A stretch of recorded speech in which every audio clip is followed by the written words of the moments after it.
taking away some Cutco. What's better than Cutco? Free Cutco! Alright, so if you signed up online for the conference before the event, that means that you got into a opportunity to get some free Cutco. Does that sound good? So, if I can have this Mr. Sergi Zane stand up. Sergi Zane in the room, stand up. All right, we got Michael Young. Michael Young in the room. Free Cutco. Michael Young must be in the bathroom. Get him out of the bathroom. Linda Yim. Come on, let's get some Cutco. Rochelle Yazzie, come on up for some free Cutco. Come to the front of the room. All right, we got Ben Yando. Ben Yando in the room. Come on up, get some free Cutco. Right here. Right here, come get some free Cutco, pick it out. We got some goodies here. We got some cleavers. We got some slicers. Santoku. Woo! All right. Olivia Wyatt, she in the room? Come on up, get some free Cutco. All right, we're gonna keep diving in. How you guys feeling? The best part of the meeting is yet to come. Who's ready to learn some stuff? Yeah! I can't hear you. Who's ready to learn some stuff? Who'd like to get better at closing the sale? I'm very excited to bring up our next speaker. Our next speaker actually started in the business, one of the quickest to hit FSM in NorPac, which you guys know what FSM is, making 50%, right? This guy picked up on the position fairly quickly. Sold over $10,000 in Cutco in his first 10 days. He's a 10K fast starter. 26 demos, 27 sales. It's pretty good closing percentage. Sorry. 26 demos, 23 sales. I don't know what I just said. What did I say? 27. Oh wow, that's pretty good closing. Woo! All right. So, SC1, his first SC1 conference. This young man sold over $20,000 in Cutco in 2 weeks. Ow! He's had 3 other push periods over $10,000 in knife sales. You guys, just imagine what his paychecks look like. Those direct deposits, little commas. His career average order is over $440. He's in charge of our Summit program, which you guys definitely want to talk to him about. He's worked with multiple reps to help them sell over $10,000 in Cutco and $20,000 in Cutco in a 2-week push period. I think this is the right guy to be giving a message on comfortable closing. Would you agree? So we're going to go ahead and give it up for Mr. Alex Barnes.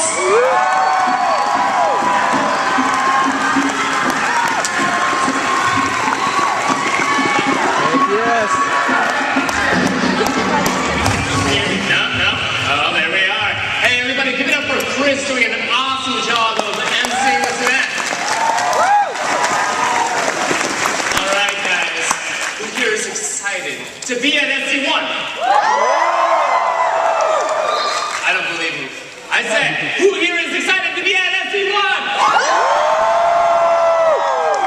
That's what I like to hear. All right, so guys, I'm very excited to be here. Thank you guys so much for allowing me to speak for you guys. And I promise you guys that what I have to say is of value. I only have about 20-25 minutes to give you as much good demo skills as possible. So I promise you that I'm going to give you as much as I can. Now, this is a talk for everybody here. I do believe that. If you are a brand new rep, if you just got started this last week, go ahead and raise your hand. Yeah, so this talk is for you. Trust me, when I was at my first conference, I was still brand new. So during my fast start, I did my 10,000.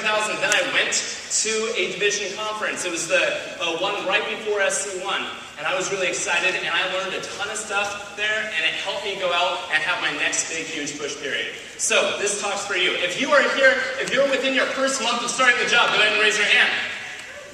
Awesome, that's a wonderful place to be. You are primed and ready to go out and crush it. You are learning the skills, you're getting the experience. I promise you guys, if you've only done a couple demos, then you want to do more. If you've done a lot of demos and you're on fire, keep it going. Momentum is your best friend, keep it going. And I want to help you get to the next level.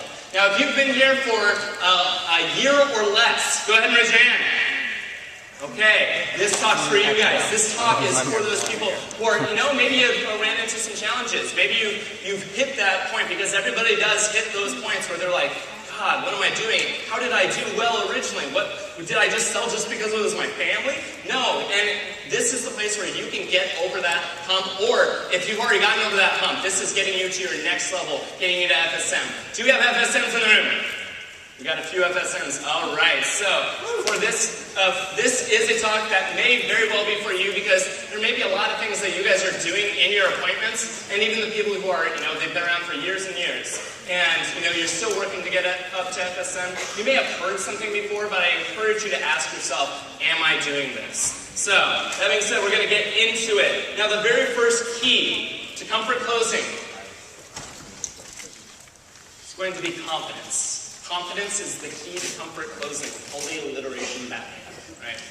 Confidence. Now, what does confidence mean? Now, confidence is the ability to go in and feel comfortable, feeling good about what you're doing in that demonstration. I guarantee you that confidence is going to, without confidence, all the skills that I teach you from here on out are not going to be useful for you. So, how do we find confidence? Some of you might be like, yeah, I'm confident, but then when you get to asking for the order, you're like,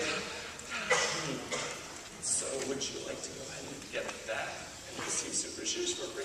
No, so that's no good. We want to get that confidence all the way through. Now, how do we establish confidence? I can guarantee you, even if you're a confident person, you can become more confident. There's very few people in this room that I think could probably are pretty solid. One of which being Tony Carlson in the back, but that's because he's over $1 million in career sales. So I think he's pretty confident that people buy Cutco, right? But if you're kind of newer, even me, I consider myself still pretty new to the job. And I'm still somebody who is working on improving my confidence. So first thing you've got to work on is confidence in the product. Now this is something that, I could talk a little bit about, but Isaac Tolkien did a wonderful job of talking about how amazing a product we have. You guys agree that Cutco is an amazing product? Right? See, that's the thing. And do you ever feel like Mrs. Jones just understood how much you knew about Cutco? Like, as much as you know, that she'd of course have to buy Cutco? Yeah. You had that feeling? Well, that's really all your demo's about, right? Just teaching her about what you feel about Cutco. It's transferring your enthusiasm. Bill Gates is known for saying that all a sale is a transfer of enthusiasm from the salesperson to the customer. Okay? So confidence will help you with that transfer of enthusiasm. So you have to believe that Cutco is an amazing product. Know that the Forever Guarantee is astounding. See Cutco owners, if you're not entirely sure about how amazing Cutco is, wait until you see that first person you see who's had their Cutco for more than 20 years. See, I was very fortunate because during my fast start, I ended up seeing my friend's mom. I called her up because I got started like everybody else. I didn't get the magic recommendation list, right? I got started with people that I knew, and I called up my friend Matt Redmond's mom. And Mrs. Redmond, she answers the phone, and I set up the appointment. Well, I get to her house, and she said, "Oh, Cutco, I thought you said Petco."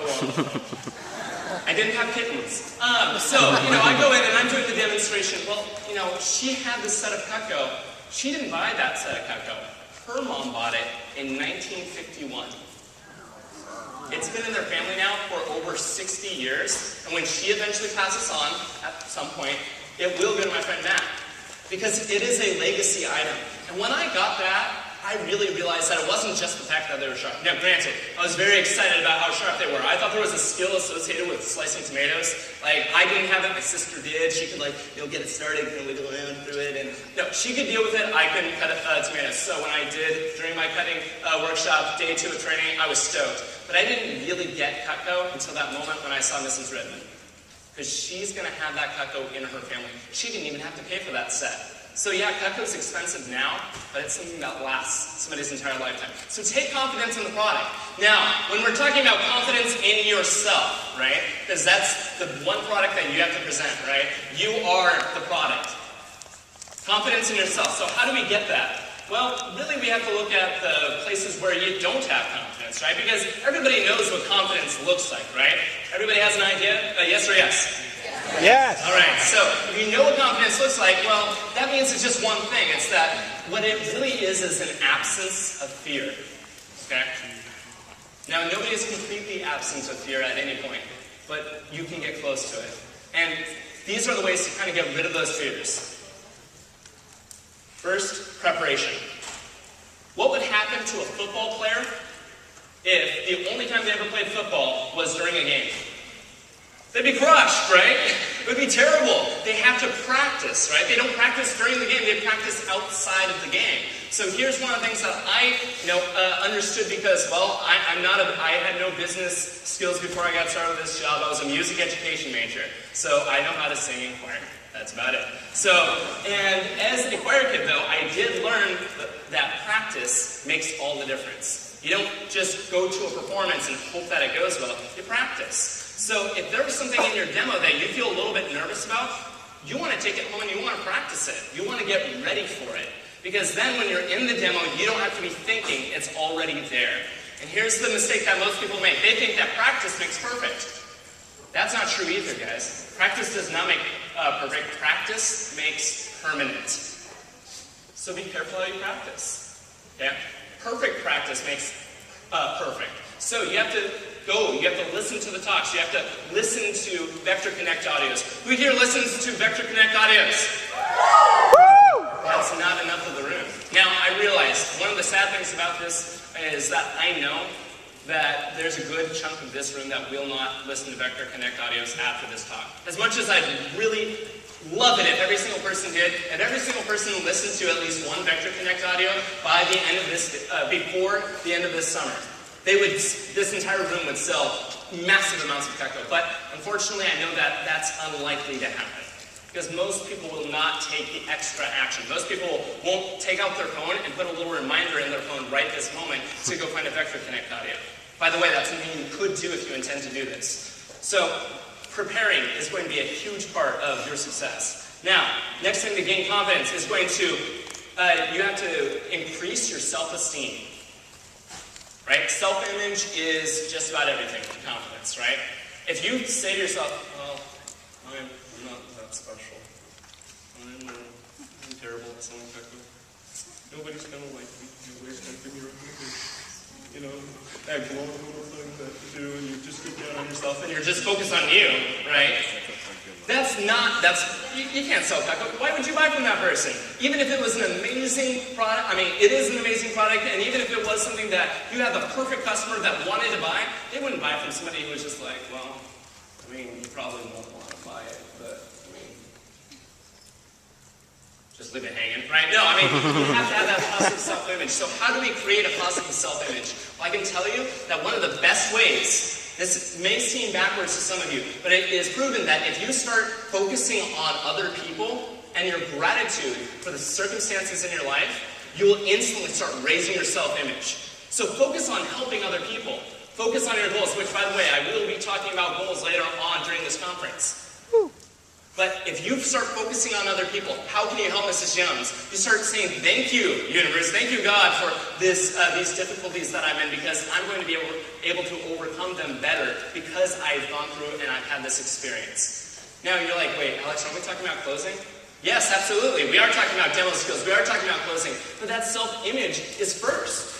See, you are the product at the beginning, okay? So you have to have that confidence when you go into the demo. That's going to help you close more than almost anything else I can say, is creating a positive self-image. So find 3 things right now. Just write them down. 3 things that you are grateful for. I will give you a little bit of time. I don't have too much time, but I'm going to give you this.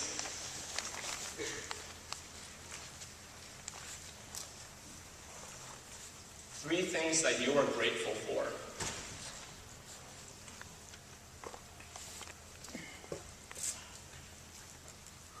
Go ahead and raise your hand when you've gotten 3 things written down.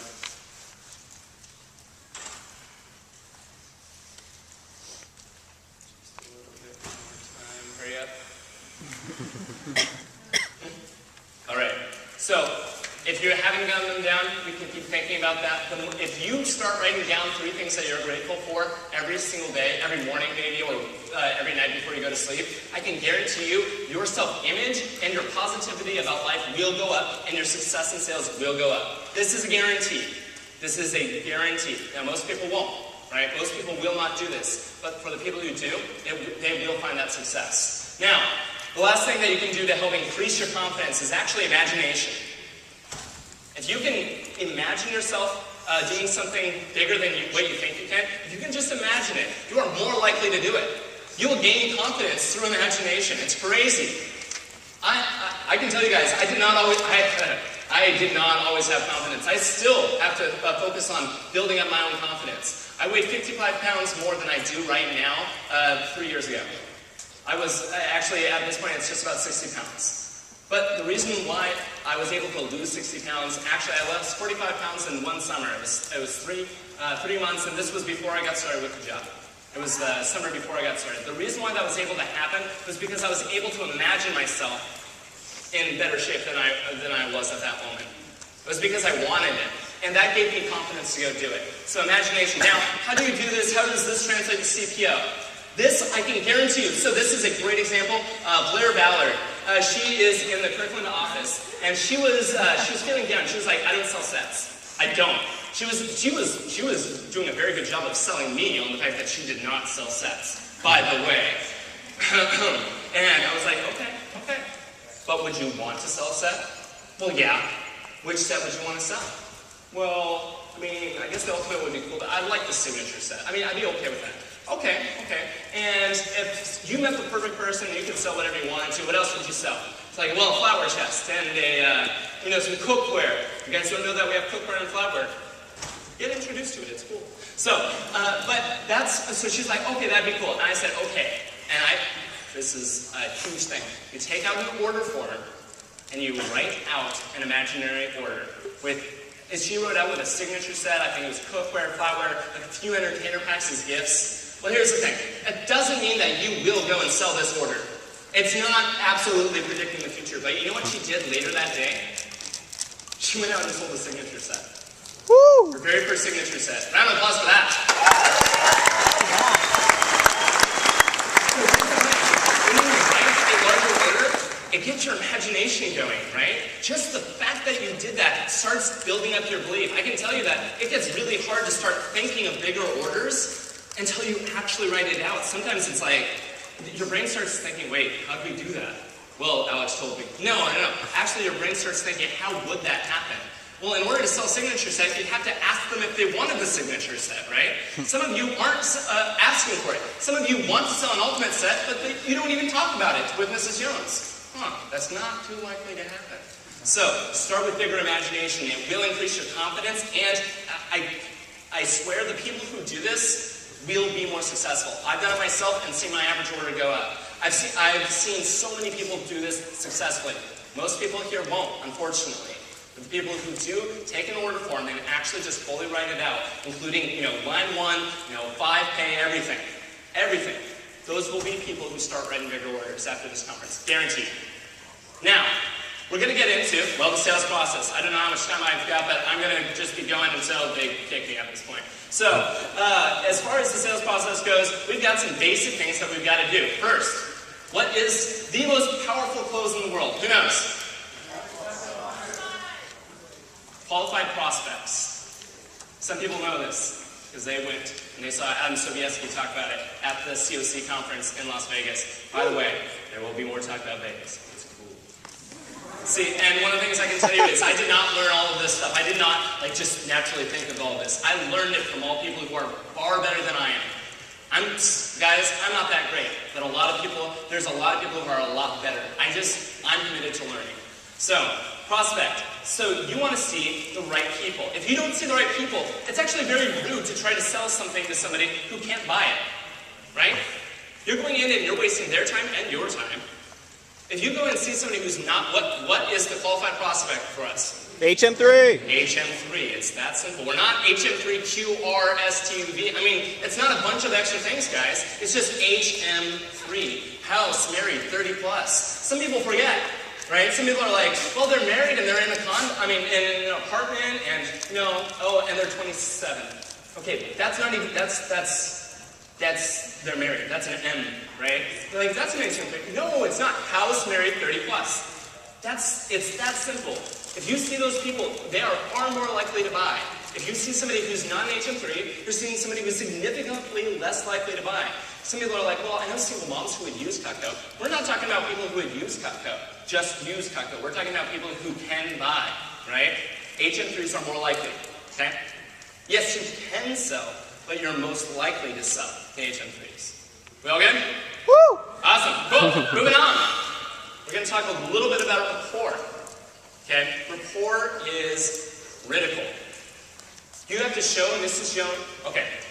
People don't care how much you know until you show how much you care. Until they know how much you care. People don't care how much you know until they know how much you care.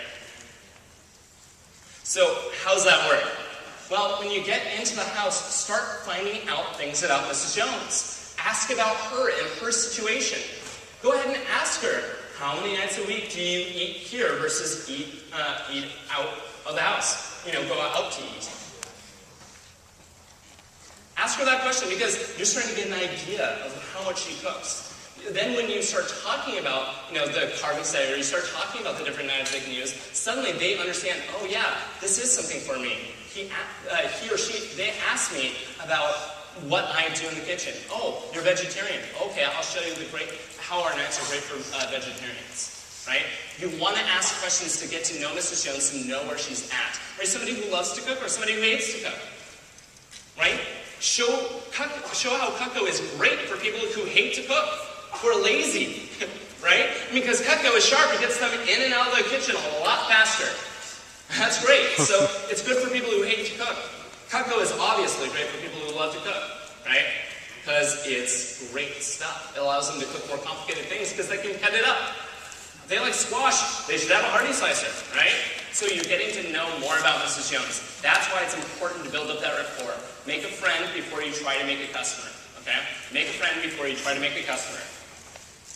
Now, part of that rapport is actually sharing your goals, which I'm going to talk a little bit more about later. I'm not going to take too much time on this, but I will say that right now that one of the biggest things that goal sharing does for you is, well, you're different from Mrs. Jones. The majority of you here are between the ages of 18 to 22, right? Woo! Yeah, which is a great age to be, right? We have a lot of fun. But when we go see Mrs. Jones, she's not 18 to 22, right?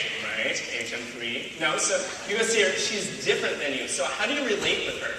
Well, when you share your goals, it actually connects you with a Mrs. Jones. Because even if you are radically different people, that goal sharing shows her why you're doing this. It gives her a good excuse to buy. So we'll talk more about it a little bit later, but goal sharing is huge for building rapport. Next, you want to identify their problems, right? Identify their problems. Well, for one, they don't have Cutco, right? That's a problem. Now, if they don't have Cutco, that means that, what does that mean? It means that their knives either need constant replacement or constant sharpening, right? And eventual replacement. No matter how nice the knife is, it will eventually have to be replaced. And guess what we've got? Forever guaranteed. They never have to be replaced. It is the last set of knives they ever have to buy. Dull knives are more dangerous, right? Dull knives are going to hurt them and their kids. Oh, they've got kids, that's a big deal, right? We want to talk about how dull knives are actually more dangerous than sharp knives because dull knives, you have to apply more pressure and you're more likely to slip. And it doesn't matter if you slip with a butter knife, you can still stab yourself, correct?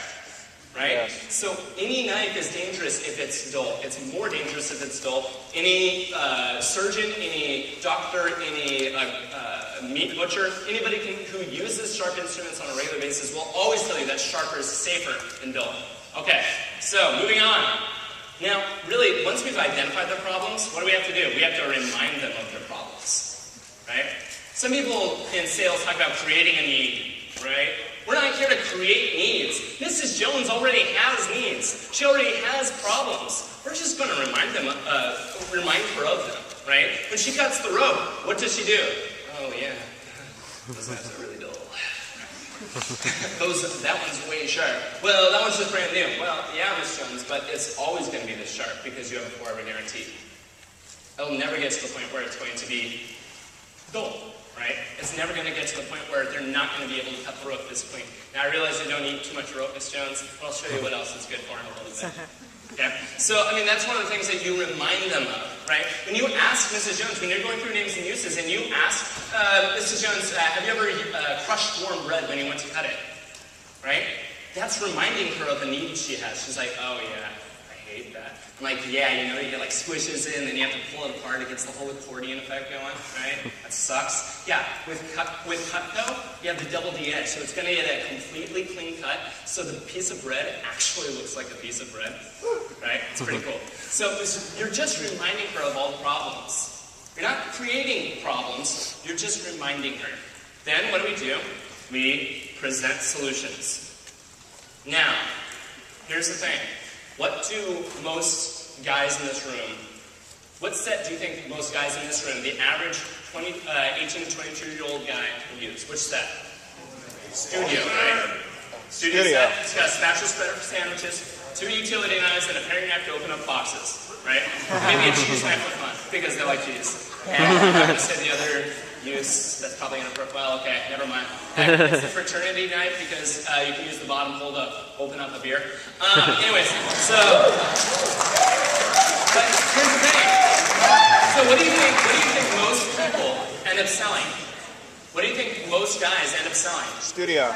Studio sets. Why? Because they think, oh, this is the one that is the best. But it's the best for you. So here's the thing you've got to get clarity on. What's the best for Mrs. Jones? That's the solution you need to present.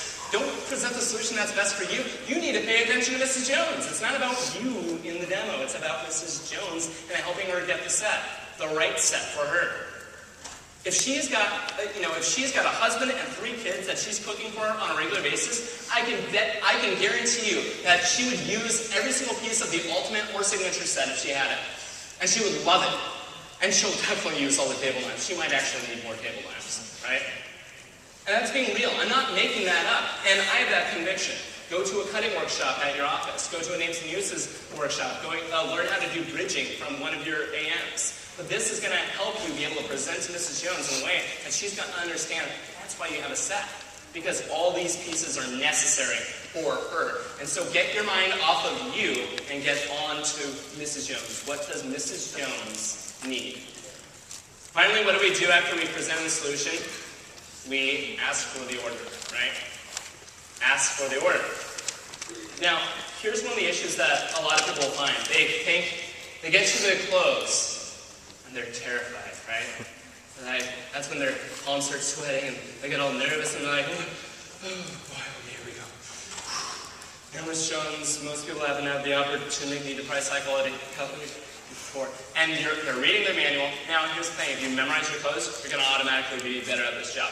I'm going to not spend too much time on this. Memorize your close. If you get that down, 100%, you will see massive improvements in your ability to close on both sets and orders of any kind. So memorize your close. That's probably the best tip I could give you. But when you get to asking for the order, so many people are afraid that by asking, because, well, you did say that, they don't have to buy anything, right, over the phone. So some people are, this was kind of like me a little bit. I would think, well, I said they didn't have to buy. Well, I'm not asking in a pushy way. I'm asking in an information-seeking way. You guys want to write that down? Closing question is an information-seeking question. Okay? So what does that mean? It's an information-seeking question. It's the same thing as saying, well, so, Ms. Jones, are you getting it? I mean, you need to know, right? Do you want it? Right? If you don't know, then you can't buy it, right? It would be like we're not Target, right? If you go to Target, it's a very clear thing what you do after you've built up your whole shopping cart, right? You go to the checkout line, right? But if you don't ask for the order, you're saying that all the checkout lines are closed. She might want it, but she can't buy it. So you have to ask for the order. You are the checkout lady, or man, whatever. I mean, you are that person who allows Mrs. Jones to buy. So it's an information-seeking question. So if you have nerves about, oh, am I pushing her? She's going to feel like she has to buy. Of course she's not going to have to buy. She's way older than you. She's gonna be like, look kid, you can't push me if you try, right? And if you try pushing her, she will push right back and she'll kick you out of the house and you won't get recommendations. But the reason why you can get recommendations even after you ask for the order, even if she says no on that first attempt, the reason why is because she understands what it is. It's an information-seeking question. So, keep that in mind as you're closing. Now, most people, when they start closing, they might start high, but I guess who here actually starts by at least mentioning the ultimate set? Complete set, the large set, whatever you call it. So that's about half the room. Here's the thing, if you actually start mentioning or showing the complete set, the large set, the family set, the ultimate set, whatever you want to call it, if you start there, Mrs. Jones will magically start being like, well, that's worth considering. Oh, maybe no. And if she says no, what do? Drop down, right? Or actually, you can even say this. This is the actual little ninja skill, your little nugget. One of hopefully many that you get today. Is this too many knives or just too much money, Miss Jones? She says too much money? Okay, so is this too many knives or too much money, Miss Jones?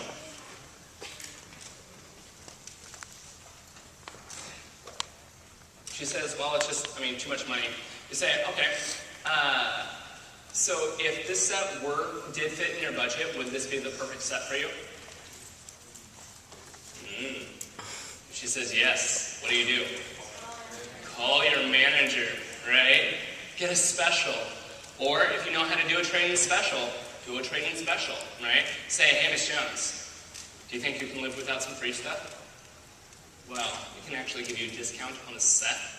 It would only be this much total and this much down, 20% down today, and then that same amount for the next 4 months.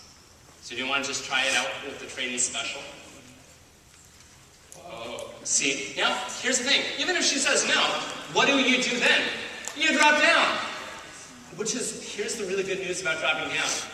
Most customers will say yes after the 7th no. After the 7th no. Do you know how often most people ask for the order? 6. Once. Right? Now the person who drops down smoothly, what do they do when they ask for the order on the complete set? Well, they sit here, no. Okay, signature set. No. Okay, well, would you want the homemaker set?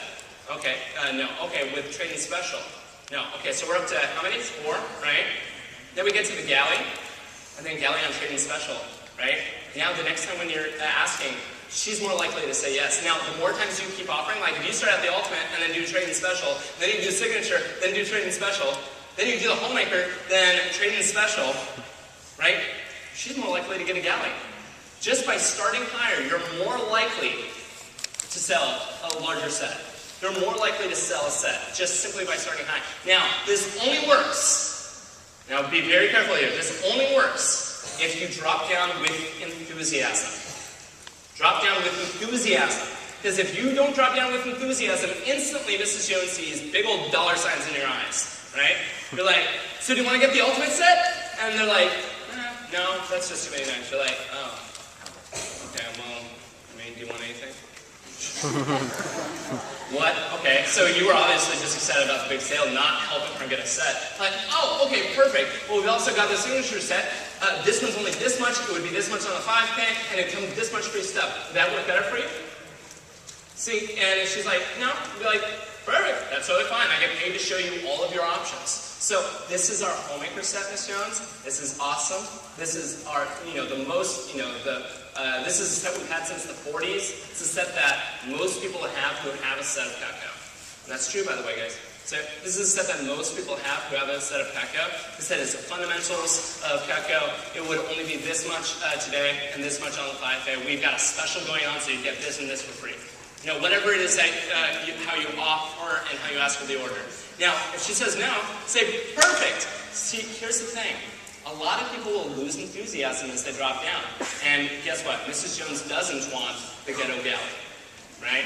You don't want to get to the galley and be like, oh, you don't want to be a homemaker, awesome. Oh, no, okay, well, here's the galley. Do you like it? No? Okay, well, got other stuff. Do you like it? I mean, no, see, dropping down without enthusiasm is terrible for Mrs. Jones, and it doesn't show that you want to help her get Cutco. Is it better for Mrs. Jones to get some Cutco or no Cutco? Some. So help her, and you can be legitimately enthusiastic about selling some Cutco. You're getting some money. Now, it may not be as much if you sold the ultimate set, but some is better than none. And you're guaranteeing that you're going to get no money if you don't drop down with enthusiasm. I think my time is just about up. I'm kind of the wrap-up symbol. But do you guys feel like this was helpful for you guys? Alright, so I want to really quickly say, I'm not going to be the most amazing thing here. You're going to see amazing speakers today. There are people that you're going to get that one thing that's going to flip your switch and bring you to a whole new level. So, if you guys pay a lot of attention, take a lot of notes, participate, bring a lot of energy, you're going to have the best time here. Woo! Thanks so much, guys. Oh, no plugs.